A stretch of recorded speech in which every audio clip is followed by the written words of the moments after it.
Claudine Barreto, nagsalita sa hiwalayan nila ni Melano Sanchez. "We're better off as friends," Claudine Barreto.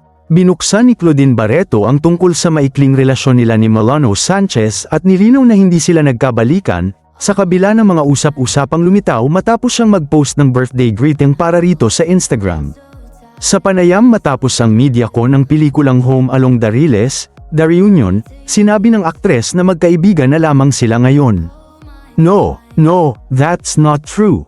We're friends," ani Claudine. Ayon sa kanya, hindi niya itinuturing na ganap na relasyon ang naging ugnayan nila ni Melano dahil sandali lamang ito.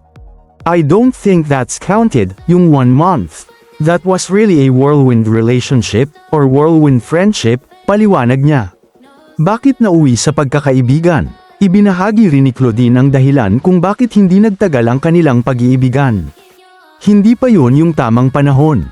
Ang layo ng mundo niya sa mundo ko. Mahirap talaga. You have to be prepared kapag papasok sa relationship," aniya. May mahalaga rin siyang realization matapos ang kanilang paghihiwalay: "When you're vulnerable, don't fall in love."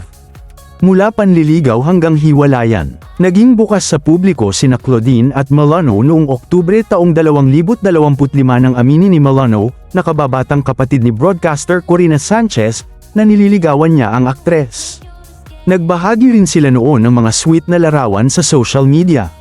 Ngunit pagsapit ng Desyembre taong 2025, napansin ng netizens na tila may pinagdaraanan si Claudine at nabura na rin umano ang kanilang mga larawan sa Instagram ni Melano, dahilan upang kumalat ang balitang hiwalay na sila.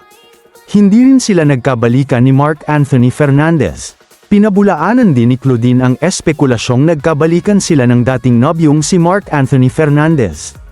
Ang narikindle, yung friendship, nakangiti niyang paglilinaw. Dagdag pa niya, mas mahalaga para sa kanya na mapanatili ang kanilang pagkakaibigan kaysa masira muli ang magandang samahan. Open sa pag-ibig, pero hindi nagmamadali. Sa ngayon ay hindi raw prioridad ni Claudine ang pagkakaroon ng love life, bagamat bukas pa rin siya sa posibilidad ng pag-ibig.